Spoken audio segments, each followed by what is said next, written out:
আর কবরে যখন রাখা হবে তখন বিসমিল্লাহ মিল্লাতে আলা রাসূলিল্লাহ বলা হবে, বিসমিল্লাহ আলা মিল্লাতে আবু হানিফা বলা হবে না। মাযহাব কি ওহীর মাধ্যমে নাজিল হয়েছিল, নাকি হাদিস ওহীর মাধ্যমে নাজিল হয়েছিল, নাকি কোরআন ওহীর মাধ্যমে নাজিল হয়েছিল? রাসূলের কাছে কি হানাফি মাযহাবের মতবাদ নিয়ে আসছিলেন, হানাফি মাসআলা নিয়ে আসছিলেন, নাকি কোরআন এবং হাদিস ওহীর মাধ্যমে আল্লাহ নাজিল করেছেন?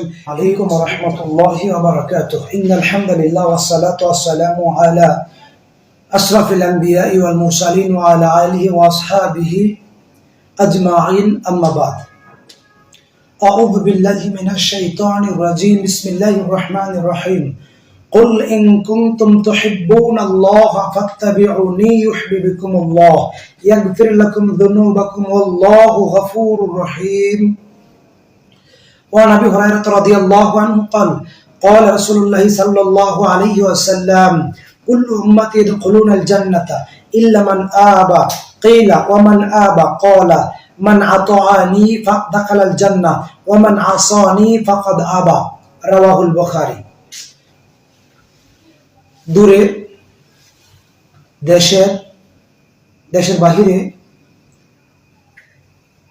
বাংলা ভাষাভাষীর মুসলিম ভাই ও বোনেরা, যারা এই দাওয়া আজকের এই মেসেজ শুনবেন, তাদের প্রতি আমার অন্তরস্থল থেকে প্রাণ খোলা আহ্বান থাকলো, একদিন আমাদের মৃত্যুবরণ করতে হবে। একদিন ইচ্ছাই হোক অনিচ্ছাই হোক আমাদের মৃত্যু আসবে, মৌত আমাদের ধরবে।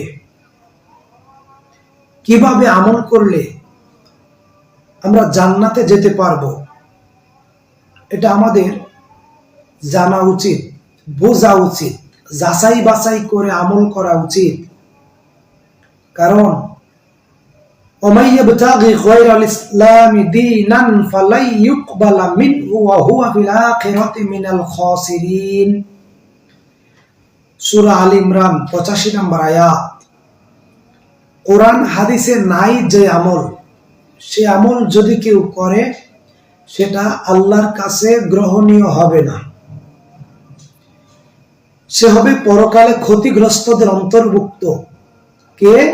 যে হাদিস বাদ দিয়া, কোরআন বাদ দিয়া অন্য কোনো আমল করে।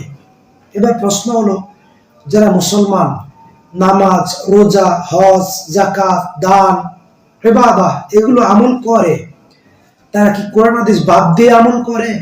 জি হ্যাঁ। আপনার বয়স 50, 40, 60, 25, 30 এই পর্যন্ত কত বায়ান, কত ওয়াজ নসিহা, কত উপদেশ, কত জুমার খুতবা শুনলেন, কিন্তু শুনলেন ঠিকই, যাচাই বাছাই করলেন না, আমল শুরু করে দিলেন। আপনি 50 বছর যাবত নামাজ আদায় করেন, আপনি কি কোনোদিন একবার ভেবে দেখেননি যে আপনার নামাজ রাসূলুল্লাহর নামাজের মতো হয় কিনা? আপনি 50 বছর 40 বছর যাবত সিয়াম রোজা পালন করতেছেন, আপনার রোজার মতো, রাসূলের রোজার মতো আপনার রোজা হয় কিনা? রাসূল যেভাবে সিয়াম পালন করতেন আপনার সিয়াম সেই রকম হয় কিনা? আপনি মানুষকে সালাম দেন, 2 হাতে মুসাফাহা করেন, রাসূল সাল্লাল্লাহু আলাইহি সাল্লাম সালাম দেওয়ার পর 2 হাতে মুসাফাহা করতেন কিনা? এটা কি আপনি কখনো নিজের চোখে হাদিসের কিতাব পড়ে অথবা দলিল ভিত্তিক হাদিস নাম্বার সহ কোন বিজ্ঞজন আলেমের কাছে গিয়ে যাচাই বাছাই করেছেন, জানতে চেয়েছেন? কখনো না, কোশ্চেন কালেও জানতে চান নাই। এটাই সবচেয়ে বড় ভুল, এটাই সবচেয়ে বড় অপরাধ, এটাই মারাত্মক ভুল। এই ভুলের কারণেই মানুষকে জাহান্নামে যেতে হবে। সবগুলো ভুল কেন্দ্রিক একটি, সব ভুল এক কেন্দ্রিক, সেটা হচ্ছে রাসূলুল্লাহকে না মেনে বিভিন্ন মাযহাব, মত, দল, তরিকা, পীর, ফকির, আলেম, গাউস, কুতুব ইত্যাদি মেনে নেওয়াকে। সমস্ত ভুল এক কেন্দ্রিক, সেটি হচ্ছে নবীকে না মানার কারণে, নবীর সহিহ হাদিসকে না মানার কারণে। যদি আপনি নবীকে মানতেন, নবীর হাদিসকে মানতেন, তাহলে অবশ্যই আপনি মাযহাব মানতেন না, কোন ইমামকে মানতেন না, রাসূলুল্লাহকে মানতেন। রাসূলুল্লাহ সাল্লাল্লাহু আলাইহি সাল্লাম থাকতো আপনার ইমাম, যেমন আহলে হাদিসদের ইমাম রাসূল আকরাম সাল্লাল্লাহু আলাইহি ওয়াসাল্লাম, আর মাযহাবিদের ইমাম আবু হানিফা, মালিক, হাম্বল রাহিমাহুল্লাহ, আর আহলে হাদিসদের ইমাম রাসূলুল্লাহ সাল্লাল্লাহু আলাইহি ওয়াসাল্লাম। সুতরাং আমাদের উচিত সমস্ত আমল এককেন্দ্রিক করা, সমস্ত আমল কোরআন এবং সহিহ হাদিস কেন্দ্রিক করা। আল্লাহ রাব্বুল আলামিন সূরা নিসার 149 নম্বর আয়াতে বললেন, ইন্নাল্লাযীনা ইয়াকফুরুনা বিল্লাহি ওয়া রাসূলিহি ওয়া ইউরিদুনা আন ইউফাররিকু বাইনাল্লাহি ওয়া রাসূলিহি, নিশ্চয় যারা আল্লাহ ও তার রাসূলকে অবিশ্বাস করে এবং আল্লাহ ও তার রাসূলগণের মধ্যে পার্থক্য করে, তারপরের আয়াতে বলেন 151 নম্বর আয়াত সূরা নিসা, উলাইকা হুমুল কাফিরুনা হাক্কা, যারা আল্লাহ ও তার রাসূলের মধ্যে পার্থক্য করে তারাই কাফের, তারা পরিষ্কার কাফের, তারা সলিড কাফের, তারা বড় কাফের। কারা? যারা আল্লাহ ও তার রাসূলের মধ্যে পার্থক্য করে, মধ্যখানে একজন ইমামকে অনুসরণ করে, আল্লাহকে বাদ দিয়ে, আল্লাহ রসুলকে বাদ দিয়ে, কোরআন এবং হাদিসকে বাদ দিয়ে যারা বিভিন্ন মাযহাবের নামে মতবাদকে মেনে নেয়, আল্লাহ পাক তাদেরকে কাফের বলে ঘোষণা করেছেন। নবী সাল্লাল্লাহু আলাইহি ওয়াসাল্লাম বললেন, এই যে মিশকাত, এটা আহলে হাদিসদের মিশকাত নয়, এটা হানাফি মাযহাবের প্রকাশিত মিশকাত, এমদাদিয়া লাইব্রেরি কর্তৃক প্রকাশিত, 1 নম্বর খণ্ড, 108 নম্বর পৃষ্ঠা, 136 নম্বর হাদিস। নবী বলছেন, কুল্লু উম্মতি ইয়াদখুলুনাল জান্নাতা, আমার উম্মতের সবাই জান্নাতে যাবে, ইল্লা মান আবা, কেবলমাত্র যারা আমাকে মানে না তারা আবা। সাহাবায়ে কেরাম জিজ্ঞেস করলেন, কিলা ওয়া মান আবা, ওগো আল্লাহর রাসূল আপনি বলেন আবা কি? রাসূল বললেন, ক্বালা মান আতাআনি দাখালাল জান্নাহ, যে ব্যক্তি আমি আল্লাহ রাসূলকে অনুসরণ করবে, যে ব্যক্তি আল্লাহ রাসূলের আনুগত্য করবে, আল্লাহ রাসূলের সুন্নতকে হাদিসকে মেনে চলবে, দাখালাল জান্নাহ, সে ব্যক্তি জান্নাতে যাবে। ওয়া মান আসানি ফাকাদ আবা, যে ব্যক্তি রাসূলের হাদিসকে না মেনে মাযহাবকে মেনে চলবে, ইমাম আবু হানিফাকে, শাফি, হাম্বল মাযহাব তরিকা, ইমাম গাউস, কুতুব, পীর, ওলিয়া, আউলিয়া, উলামা, হুজুর, বুজুর্গ, তাদেরকে যারা মেনে চলবে তারা আবা, তারা সুন্নত অস্বীকারী, তারা সহিহ হাদিসকে অস্বীকারী, তারা ওয়াহি অস্বীকারী, তারা আবা, তারা কাফের, তারা আল্লাহর জান্নাতে যাবে না। 138 নম্বর হাদিস মিশকাতের, নবীজি সাল্লাল্লাহু আলাইহি ওয়াসাল্লাম বললেন, মান রাগিবা আন সুন্নতি ফালাইসা মিন্নি, মান রাগিবা আন সুন্নতি ফালাইসা মিন্নি, যারা আমার সুন্নতকে মেনে চলে না তারা আমার উম্মতের অন্তর্ভুক্ত নয়। মান রাগিবা আন সুন্নতি ফালাইসা মিন্নি, যারা আমার সুন্নতকে, হাদিসকে মেনে চলে না তারা কাফের, তারা মুসলমান নয়, তারা মুসলমান নয়, তারা মুসলমান নয়। যারা সুন্নতকে, হাদিসকে বাদ দিয়ে বিভিন্ন মাযহাবকে, ইমামকে মেনে চলে তারা অমুসলিম, অবিশ্বাসী। যেমন যারা মাযহাবের নামে হাদিসকে অস্বীকার করে, যারা ফিকহি মাসালাকে প্রাধান্য দেয় হাদিসকে বাদ দিয়া, যারা হাদিস অমান্য করে তারাই কাফের। রাসূল সাল্লাল্লাহু আলাইহি ওয়াসাল্লাম 2 হাতে মুসাফা করতেন, এটা কোনো হাদিস দ্বারা প্রমাণিত নয়। রাসূল সাল্লাল্লাহু আলাইহি ওয়াসাল্লাম সালামের পরে 1 হাত দ্বারা মুসাফা করতেন। রাসূল সাল্লাল্লাহু আলাইহি ওয়াসাল্লাম সালাতে জোরে আমিন বলতেন, মুসল্লিয়ানে কেরাম, সাহাবায়ে কেরাম বলতেন। রাসূল সাল্লাল্লাহু আলাইহি ওয়াসাল্লাম বলছেন, যারা সালাতে সূরা ফাতিহা পড়ে না তাদের সালাত হয় না, যারা রফুলিয়া দান করে না তারা প্রত্যেক রাকাতে 30টা করে নেকি তাদের কম হয়।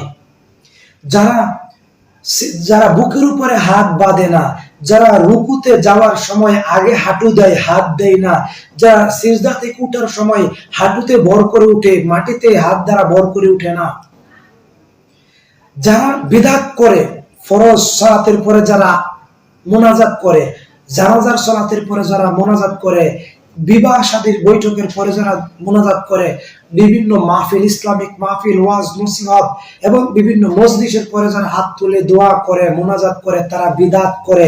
এটা রাসূলের হাদিসে নাই। রাসূল বললেন, মান রাগিবান সুন্নতি ফালাইসা মিন্নি, যারা আমার সুন্নতকে মানে না, যারা আমার হাদিসকে মানে না, তারা মুসলমান নয়। সুতরাং যারা সুন্নতকে বাদ দিয়ে, হাদিসকে বাদ দিয়ে মাযহাবকে মেনে নেয়, তারা অমুসলিম, অবিশ্বাসী। মুসলমান জান্নাতে যাবে, নবী বলছেন ৭৩ দল হবে আমার উম্মতের মধ্যে, এক দল যাবে জান্নাতে, ৭২ দল যাবে জাহান্নামে। ৭৩ দলের মধ্যে ৭২ দল জাহান্নামে যাবে, এক দল জান্নাতে যাবে। সাহাবায়ে কেরাম জিজ্ঞেস করলেন, ওগো আল্লাহর নবী, জান্নাতে কারা যাবে? কোন দল জান্নাতে যাবে? নবী বললেন, যারা আমার অনুসরণ করবে, যারা আমার সাহাবীদের অনুসরণ করবে, যারা আল্লাহর কোরআনের, নবীজির হাদিসের অনুসরণ করবে, কেবল তারাই জান্নাতে যাবে, অন্য কেউ জান্নাতে যাবে না। নবী সাল্লাল্লাহু আলাইহি ওয়াসাল্লাম স্পষ্ট করে সবচেয়ে গুরুত্বপূর্ণ একটি হাদিস তিনি আমাদেরকে বলে গেছেন।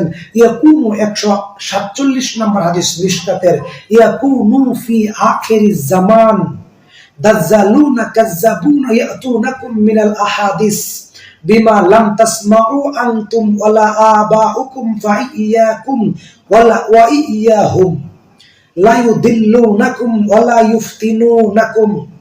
কিয়ামতের আগে এমন কিছু বক্তা বের হবে, যারা এমন বক্তব্য দিবে, এমন রাসূল তাদেরকে কাজ্জাব, মিথ্যাবাদী, দাজ্জাল বলেছেন। তারা এমন হাদিস বলবে যা তোমরা শোনো নাই, তোমাদের বাপ দাদারাও শুনে নাই। তাদের থেকে তোমরা দূরে থাকবে, না হয় তোমরা তাদের কারণে তোমরা বিপদে পড়বে হাসরের ময়দানে। অর্থাৎ 1 মিনিটে 1 লক্ষ নেকি, 1 মিনিটে 47,000 নেকি, 3 দিনের চিল্লা, 7 দিনের 3 চিল্লা, 120 দিন, 40 দিনের 1 চিল্লা, নেয়ামুল কোরআন, ফাজাইলে আমল, ফাজাইলে সাদাকাত, ফাজাইলে হজ, ফাজাইলে দান, 6 উসুল, 6 তরিকা, এই সমস্ত নির্ভেজাল, ভিত্তিহীন আমল জাতিকে যারা শিক্ষা দেয়, তারা রাসূলের উম্মত নয়। রাসূল তাদেরকে দাজ্জাল বলেছেন, কাজ্জাব বলেছেন। কেবলমাত্র আহলে হাদিসরাই জাতিকে কোরআন এবং সহিহ হাদিস দিয়ে আল্লাহর পথে আহ্বান করে, আল্লাহ রাসূলের পথে আহ্বান করে। আহলে হাদিসরা ব্যতীত দুনিয়ার অন্য কোন দল, চিশতিয়া, কাদেরিয়া, সাবরিয়া, নকশবন্দিয়া, মুজাদ্দিদিয়া, আলফে সানিয়া, হানাফি, দেওবন্দি, শাফি, মালিকি, হাম্বলি, চরমনাই, জামাত ইসলাম, কত দল, দুনিয়ায় কোন দল পবিত্র কোরআন এবং সহিহ হাদিস দিয়ে জাতিকে আল্লাহর পথে আহ্বান করে না। একমাত্র আহলে হাদিসরাই গোটা জাতিকে মুক্তির দিকে ডাকে, জাহান্নাম থেকে মুক্তি পেয়ে জান্নাতের দিকে আহ্বান করে। কারণ আহলে হাদিসদের উৎস হচ্ছে দুইটা, একটা কোরআন, একটা হাদিস। একটি কোরআন, একটি হাদিস। কোরআন এবং হাদিসই জান্নাতি মানুষের অনুসরণের বিষয়, ইজমা কিয়াস অনুসরণের বিষয় নয়। ইজমা কিয়াস মানে শয়তান, ইজমা কিয়াস মানে শয়তান, ইজমা কিয়াস মানে মুনাফিক, ইজমা কিয়াস মানে কাফেররা। মুসলমান ইমানদার যারা আল্লাহ তার রাসূলকে, পরকালকে, জান্নাত জাহান্নাম, কিতাব ও সুন্নাতকে বিশ্বাস করে, যারা ইজমা কিয়াসে বিশ্বাসী হয় না, তারা কুল হাযিহি সাবিলি আদউ ইলাল্লাহি আলা বাসিরাতিন আনা ওয়া মান ইত্তাবাআনি। আল্লাহ পাক রাসূলকে ডেকে বলছেন, হে রাসূল, আপনি আপনার জাতিকে আল্লাহর পথে আহ্বান করবেন কোরআন এবং সহিহ হাদিস দিয়ে। ওয়াত্তাবি মা ইউহা ইলাইকা মির রাব্বিক। হে রাসূল, আপনি আপনার সাহাবীদের, আপনার উম্মতদেরকে বলবেন তারা যেন ওহীর অনুসরণ করে, তারা যেন আমি আপনার কাছে প্রশ্ন রাখতে চাই, মাযহাব কি ওহীর মাধ্যমে নাজিল হয়েছিল? মাযহাব কি ওহীর মাধ্যমে নাজিল হয়েছিল, নাকি হাদিস ওহীর মাধ্যমে নাজিল হয়েছিল, নাকি কোরআন ওহীর মাধ্যমে নাজিল হয়েছিল? যদি রাগ করবেন না, ফাল মারবেন না, গোসা করবেন না। আমার সাথে হিংসা করে কোনো লাভ নেই, কারণ আমি আল্লাহর কোরআন থেকে বলছি, আল্লাহর রসুলের হাদিস থেকে বলছি। আপনার বিবেককে প্রশ্ন করুন। ওহির মাধ্যমে জিবরাইল আলাইহিস সালাতু ওয়াস সালাম রসুলের কাছে কি হানাফি মাযহাবের মতবাদ নিয়ে আসছিলেন, হানাফি মাসআলা নিয়ে আসছিলেন, নাকি কোরআন এবং হাদিস ওহির মাধ্যমে আল্লাহ নাজিল করেছেন? হে মুসলিম জাতি, যদি মুক্তি পেতে চান জাহান্নাম থেকে, কবরের আযাব থেকে, বিচারের মাঠ থেকে, তাহলে আল্লাহ তার রাসূলের অনুসারী হন, আল্লাহর অনুসারী হন, আল্লাহ রসুলের অনুসারী হন, কিতাব ও সুন্নাত হাদিসের অনুসারী হন, তাহলেই মুক্তি পাওয়া যাবে। কোনো ব্যক্তির অনুসরণ করলে মুক্তি পাওয়া যাবে না। আর কবরে যখন রাখা হবে তখন বিসমিল্লাহ মিল্লাতে আলা রাসূলিল্লাহ বলা হবে, বিসমিল্লাহ আলা মিল্লাতে আবু হানিফা বলা হবে না। আবু হানিফাকে আল্লাহ পাক সুপারিশের অনুমতি নাও দিতে পারেন, কিন্তু আল্লাহ রসুলকে আল্লাহ সুপারিশের অনুমতি দিবেন বলে আল্লাহ কোরআনে ঘোষণা করেছেন। সুবহানাকা আল্লাহুম্মা বিহামদিকা আশহাদু আল্লা ইলাহা ইল্লা আনতা আস্তাগফিরুকা ওয়া আতুবু ইলাইক। আসসালামু আলাইকুম।